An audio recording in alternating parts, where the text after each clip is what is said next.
Chet el matbuotlarının xabarida ko'rsatilishicha, Amerikadagi Cumhuriyetçi Partiya bilan Demokrat partiyasi 3 oy bo'yicha muzokara olib berish orqali navbatda Amerikada qonunsiz yashayotgan taxminan 12 million qochoq ko'chmanga ishlash ruxsati berish haqida o'rtaq qarorga kelgan. İki partiya tarafidan hazırlangan 380 metlik qonun taklif loyihasi 5-ayning 21 kuni Amerika Senatosiga sunildi ekan va oldimizgi oylarda Amerika parlamenti tarafidan ma'qullandi ekan. Bu qonun taklif loyihasi ma'qullansa, 2007-yil 1-oydan e'tiboran Amerikaga kirgan qochoq ko'chmanlarga darhol ishlash ruxsati berildi ekan va kelgusida ular garajdan bo'la oladi ekan. Ko'chmanlar ish ruxsatiga erishgandan keyin har yili vatanidagi urug' tuqqanlarni 30 kunlik viza bilan Amerikaga chaqirtib turg'iza oladi ekan. Qochoqlar ish ruxsatiga erishgandan keyin hukumat taraf ularning ishlash pozitsiyasiga qarab nomer qo'yish sistemasi orqali ifodasi yaxshi bo'lganlarga kelgusida green card, ya'ni yeshil kart berar ekan. Ammo bu qonundan foydalanishni xohlovchilar $5000 jazo to'lashi lozim ekan. Refaning xabar qilishicha, Dunyo Uyg'ur qo'mitasining raisi va Uyg'urlarning ma'naviy onasi Robiya Qodir xonim 5-ayning 15 va 16 kunlari Amerikaning dunyoga mashhur Massachusetts texnologiya instituti bilan Harvard universitetida o'quvchi va ba'zi tadqiqotchilarga Uyg'urlarning ahvoli va Xitoy hukumatining Uyg'ur siyosati ustida doklad berib, mazkur oliy maktabdagi professor, tadqiqotchi va o'quvchilarning Uyg'urlarga bo'lgan hissdoshligini qo'zg'agan.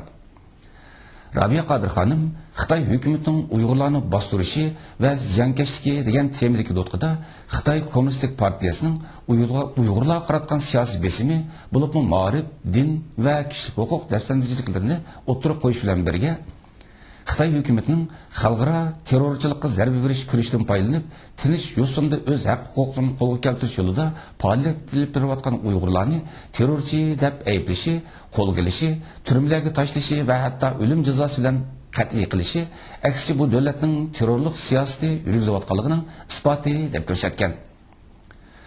Doklad berish jarayonida Robiya xonim oliy maktab o'quvchilarining Sharq Turkiston masalasi haqidagi turli savollarga astoydil javob bergan. Bulupmu Robiya xonimning bu maktablardagi Xitoy o'quvchilar tarafidan so'ralgan savollarga bergan keskin va o'tkir javoblari doklad anglovchilarni alohida qiziqtirgan.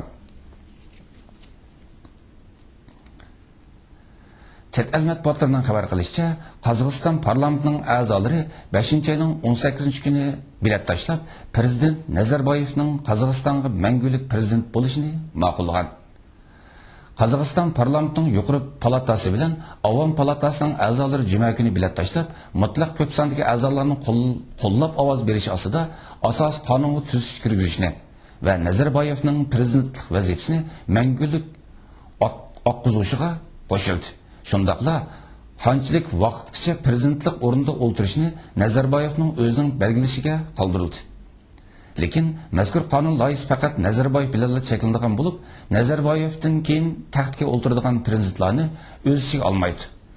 Shundaqla Nazarboyevdan keyin taxtda o'ltiradigan prezidentlarning vazifa muddati 2 qatim bilan cheklandi.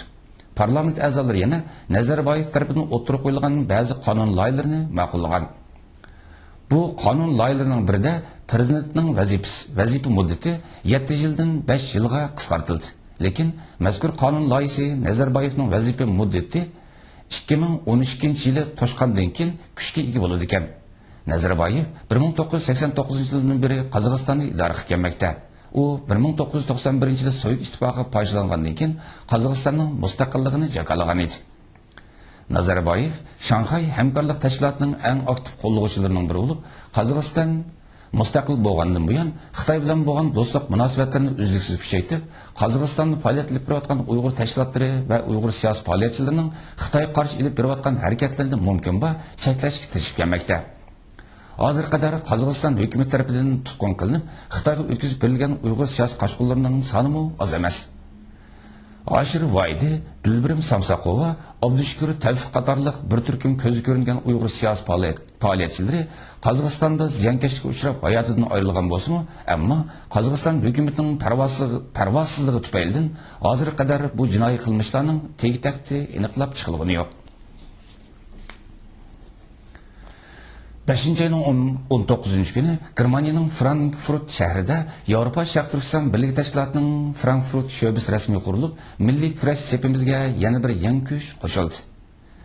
Germaniyaning ikkinchi cho'ng shahri hisoblangan Frankfurt shahri Germaniya bo'yicha Myunxen shahridan qolsa, Uyg'urlar bir qadar ko'p yashayotgan shaharlarning biri bo'lib, bu yerda yashayotgan Uyg'urlar Sharq Turkiston davosining Germaniyadagi ta'sir doirasini yanada oshirish va Germaniyada mavjud bo'lib turayotgan Uyg'ur tashkilotlariga aktiv moslashib harakat qilib berish maqsadida Frankfurt shahrida qonunli bir tashkilot qurish va mushu tashkilot nomida tashkiliy ravishda harakat qilib berish haqida o'rtaq fikrga kelishgan edi. 5 ayının 19 günü Frankfurt shahrida tashkilot qurish murosimi o'tkazilib, Yevropa Sharq Turkiston Birligi Frankfurt sho'basining rasmiy qurilganligi jakolandi. Tashkilotning qurilish murosimiga Germaniyaning Myunxen shahridagi Yevropa Sharq Turkiston Birligining raisi Dolqin Aysa boshchiligidagi bir hay'at maxsus berib qatnashdi va tashkilotning rahbarlik saylamiga bevosita nazoratchilik qildi. Demokratik saylam orqali Kurash Otaxon mazkur tashkilotning raisligiga, Osmon Tursun Ma'un raisligiga, Ali Abdurasul Başkatlıqqa, Ötkür Məmtümin fond reisiga, Hamid Qodir bo'lsa taftishlikka saylab chiqildi. Mazkur tashkilot Yevropa Sharq Turkiston Birligi tashkilotiga moslashib harakat qilib bordi. Yevropa Sharq Turkiston Birligi tashkiloti Uyg'urlar tomonidan Yevropada qurilgan tunji Uyg'ur tashkiloti bo'lib, 1990-yili mashhur Uyg'ur siyosiyon Erkin Olibtekin apandining bevosita riyosatchiligida qurilgan edi. Sharq Turkiston informatsion markazining raisi Abdujil Qarqash apandimi Yevropa Sharq Turkiston Birligi Frankfurt sho'basining qurilganligi munosabati bilan tashkilot raisi Kurash Otaxon apandiga bevosita telefon berib tabrik qildi va ularning xizmatlariga muvaffaqiyatlar tiladi. Hurmatli zo'r ko'ruvchilar, yuqorida xabarlar programmasini diqqatingizga sundiq. Keyin qatimliq programmamizni ko'rishaylik. Ko'rishkishi omon bo'ling. Xayr xo'sh.